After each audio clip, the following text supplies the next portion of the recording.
Durante um bom tempo, dois mistérios me assombraram. Eu não os entendia e, para ser honesto, tinha medo de encará-los. O primeiro era que, ano após ano, durante toda a minha vida, e já estou com 40 anos, graves problemas de depressão e ansiedade aumentavam nos Estados Unidos, na Grã-Bretanha e em todo o mundo ocidental. Eu queria entender o porquê. Por que isso está acontecendo conosco? Por que a cada ano que passa, mais e mais pessoas acham difícil levantar da cama? Eu queria entender isso, porque era uma questão pessoal. Quando adolescente, lembro-me de ir ao médico e explicar esse sentimento como se a dor estivesse me consumindo. Eu não podia controlar, não entendia o que estava acontecendo, me sentia muito envergonhado. Meu médico contou uma história, e só agora percebi como era bem intencionada, mas muito simplista, não totalmente errada. Ele disse: "Sabemos por que as pessoas se sentem assim. Algumas possuem um desequilíbrio químico no cérebro e você é uma delas. Tudo o que precisamos é um tratamento e seu equilíbrio químico voltará ao normal." Comecei a tomar uma droga chamada Paxil, ou Seroxate, mesmo remédio, mas nomes diferentes em outros países, e me sentia muito melhor, mais estimulado. Mas após algum tempo, o sentimento de dor começou a voltar. Recebia doses cada vez mais altas e por 13 anos tomei a dose máxima legalmente permitida. Durante esses 13 anos, e praticamente o tempo todo, eu sofri muito. Comecei a me perguntar: o que está acontecendo? Fazemos tudo o que nos é solicitado pela cultura dominante e por que a gente se sente assim?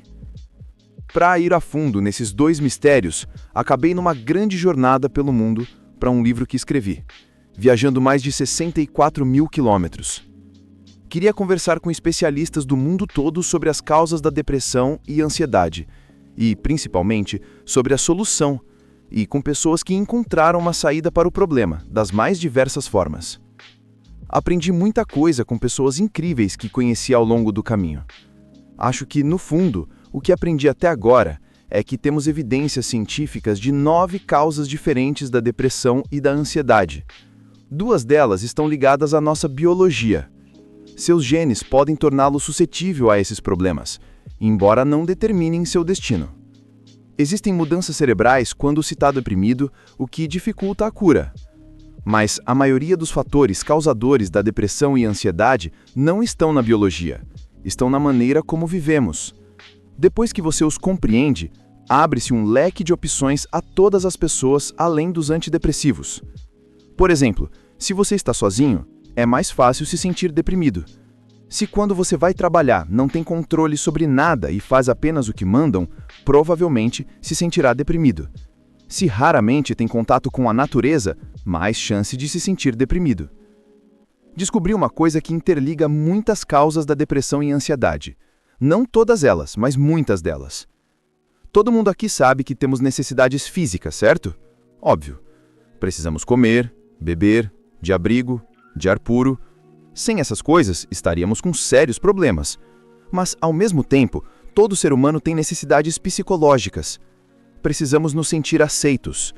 Precisamos dar significado a nossas vidas. Precisamos sentir que somos valorizados. Precisamos sentir que temos um futuro pela frente. Nossa cultura é boa em muitas coisas.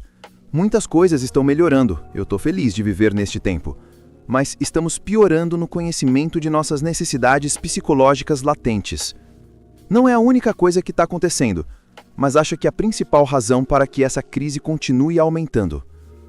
Isso achei muito difícil de absorver. Lutei com a ideia de não pensar na minha depressão apenas como um problema no meu cérebro, mas com outras causas, incluindo a maneira como vivemos.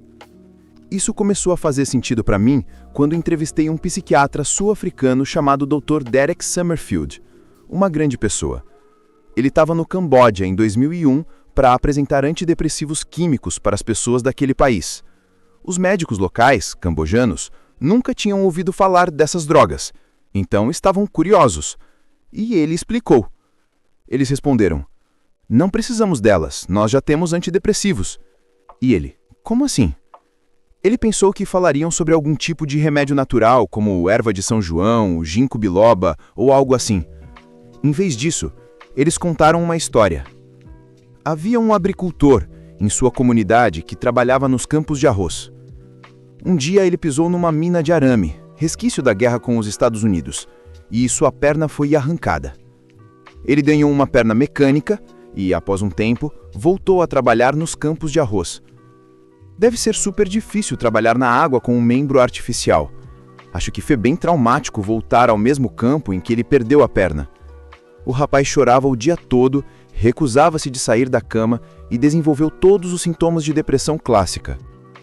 O médico cambojano disse: "Foi quando lhe demos um antidepressivo." O Dr. Summerfield perguntou: "Como assim?" Eles explicaram que se sentaram com ele e o ouviram. Perceberam que a sua dor fazia sentido. Foi difícil para ele perceber, no meio da depressão, mas ele tinha consciência das causas de sua dor. Um dos médicos, conversando com as pessoas, pensou: se comprássemos uma vaca para ele, poderia se tornar um fazendeiro e sairia daquela situação e não precisaria voltar a trabalhar nos arrozais. Então, compraram uma vaca. Em algumas semanas, ele parou de chorar e, em um mês, sua depressão acabou. Disseram para o Summerfield: "Então, doutor, aquela vaca era um antidepressivo, certo?" Quem foi criado para pensar sobre depressão como eu pensava, e a maioria aqui foi? Parece piada de mau gosto, certo? Fui ao médico para um antidepressivo e ele me deu uma vaca. Mas o que os médicos cambojanos sabiam intuitivamente, baseados nesse indivíduo, num episódio não científico, é o que o principal corpo médico do mundo, a Organização Mundial de Saúde, vem tentando nos dizer há anos, com base nas melhores evidências científicas. Se você está deprimido, ansioso, não é fraco nem louco, não é uma máquina defeituosa. Você é um ser humano com necessidades não atendidas. É muito importante pensar no que aqueles médicos cambojanos e a OMS não estão dizendo. Eles não disseram ao agricultor: "Cara, você precisa se aprumar, descobrir e resolver esse problema sozinho." Mas, pelo contrário, estamos aqui para ajudá-lo e juntos descobrir a causa e resolver esse problema. É disso que as pessoas deprimidas precisam e é o que elas merecem. Por isso, um dos principais médicos das Nações Unidas, em sua declaração para o Dia Mundial da Saúde há alguns anos, em 2017, disse que precisamos falar menos em desequilíbrios químicos e mais sobre os desequilíbrios na forma como vivemos. As drogas ajudam algumas pessoas, como me ajudaram durante um período.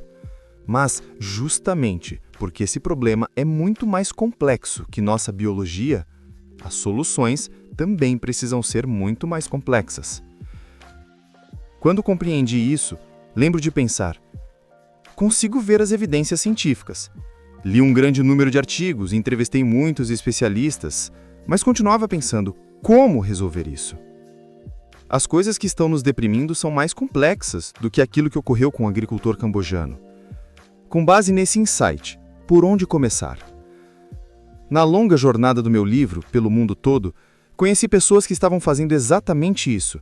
De Sydney a São Francisco, a São Paulo, conheci pessoas que estavam pesquisando as causas mais profundas da depressão e ansiedade e, em grupos, trazendo soluções. Não dá para falar de todas as pessoas incríveis que conheci e sobre quem escrevi, ou todas as 9 causas da depressão e ansiedade que aprendi, pois não permitem uma palestra TED de 10 horas e vocês iam reclamar. Assim, gostaria de concentrar em 2 causas e 2 soluções que apareceram. Primeira, somos a sociedade mais solitária da história da humanidade.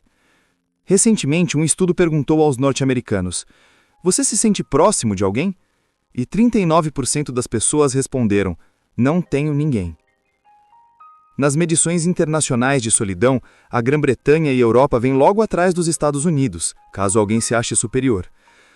Passei muito tempo discutindo isso com o maior especialista em solidão, um homem incrível, o professor John Cacioppo, de Chicago. E pensei numa questão que ele levantou.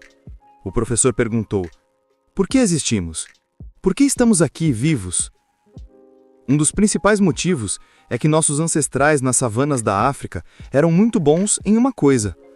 Eles não eram maiores do que os animais que caçavam, não eram mais rápidos, mas eram muito melhores em grupos e cooperação. Esse foi o nosso superpoder como espécie. Nós nos unimos, e assim como as abelhas nas colmeias, vivemos em tribos.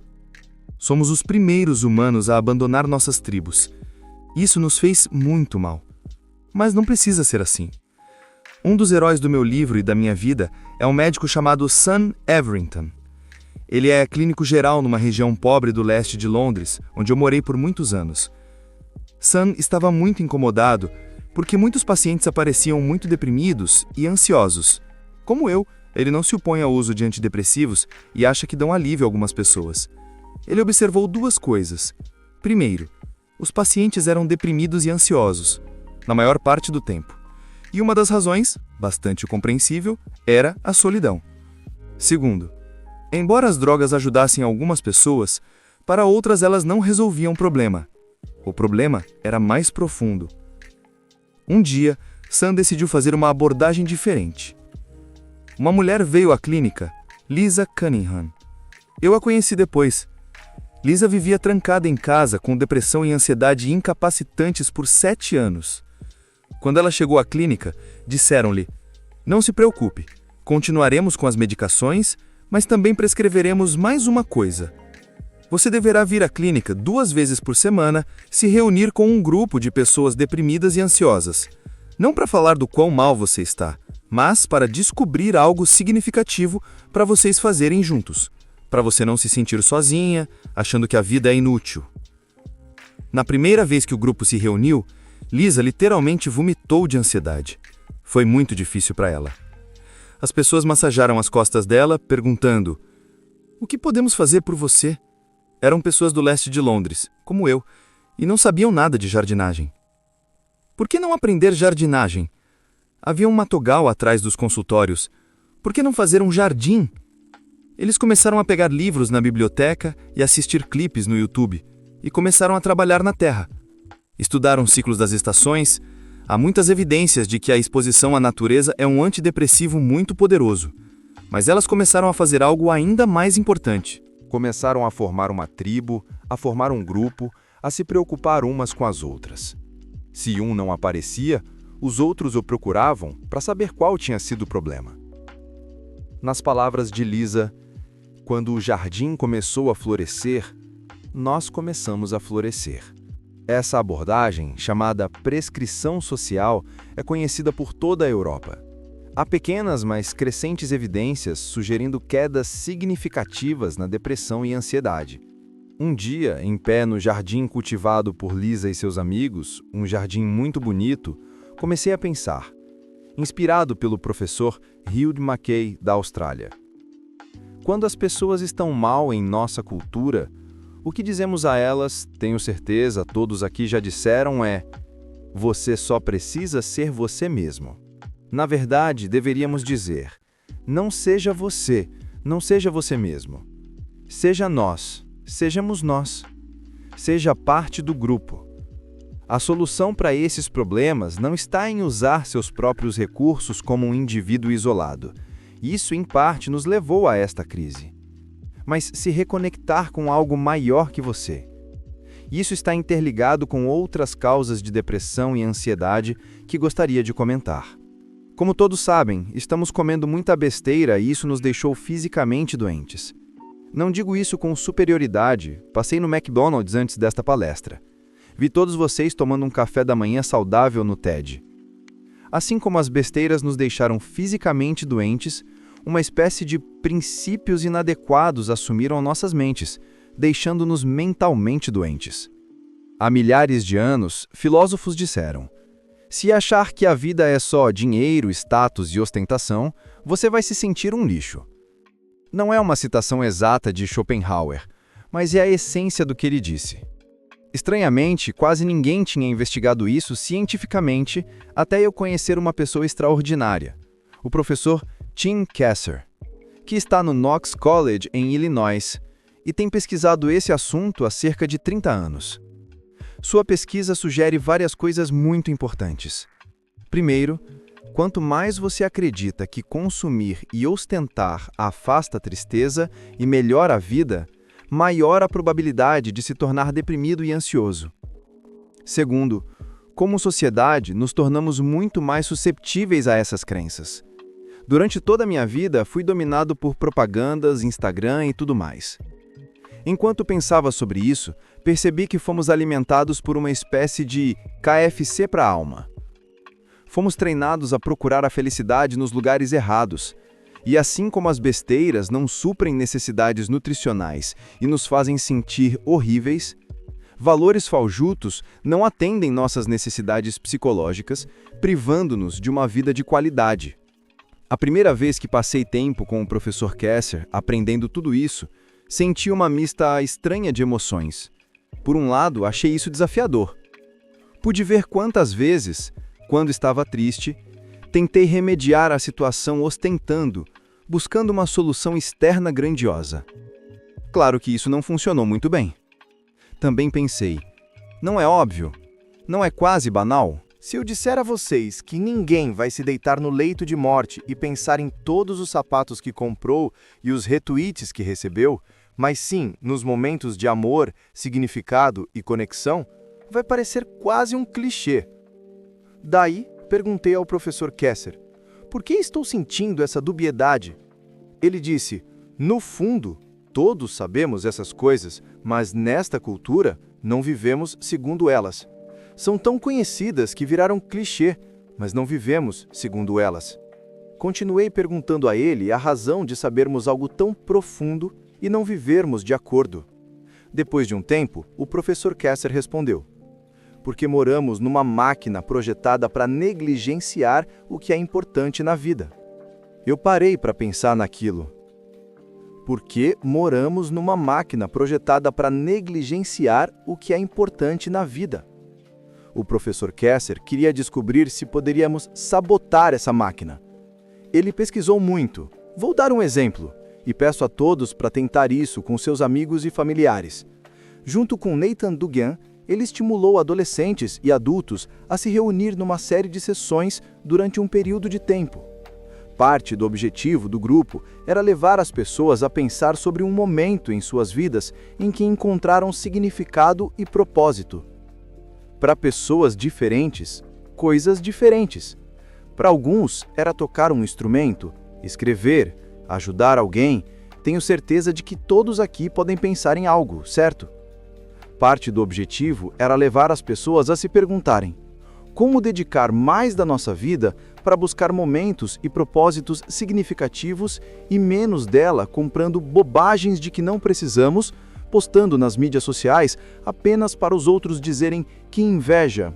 O que eles descobriram foi que apenas com essas reuniões, uma espécie de alcoólicos anônimos para consumistas, conseguir a participação das pessoas, articular esses valores, determinar como agir e se conectar aos outros, levou a uma mudança acentuada nos valores pessoais. Levou-os para longe deste furacão de mensagens geradoras de depressão, que induzem a busca da felicidade nos lugares errados, para valores mais significativos e gratificantes que nos ajudam a sair da depressão. Mas muitas das soluções que vi e sobre as quais escrevi, e não dá para falar de todas aqui, fiquei analisando por que demorei tanto tempo para compreender. Quando as explicamos para as pessoas, e algumas são mais complicadas que as outras, não é um bicho de 7 cabeças, certo? De alguma forma, conhecemos essas coisas. Por que é tão difícil de entender? Acho que há muitas razões, mas a principal é que precisamos mudar nosso entendimento do que é depressão e ansiedade. A biologia contribui muito para a depressão e ansiedade, mas se permitirmos que ela seja a principal responsável, como pensei por boa parte da vida, e a cultura também faz pensar assim, o que estamos dizendo implicitamente às pessoas, e não é nossa intenção, mas o que estamos dizendo implicitamente é: sua dor não significa nada, é apenas um mau funcionamento, é como uma falha num programa de computador, é um problema de fios soltos na sua cabeça. Só consegui mudar minha vida quando entendi que depressão não é um mau funcionamento, é um sinal. Sua depressão é um sinal. Ela está te dizendo alguma coisa. Sentimos-nos assim por razões, às vezes, difíceis de ser entendidas no meio de uma depressão. Sei disso muito bem por experiência própria. Com ajuda certa, podemos entender esses problemas e resolvê-los juntos. Mas para isso, o primeiro passo é parar de desprezar esses sinais, afirmando que são sinais de fraqueza, ou loucura, ou caso de um pequeno número de pessoas. Precisamos começar a ouvir esses sinais, porque eles estão dizendo o que precisamos ouvir. Somente quando realmente ouvirmos esses sinais e aceitá-los e respeitá-los é que começaremos a enxergar soluções libertadoras, saudáveis e profundas, as vacas que esperam a nossa volta. Obrigado.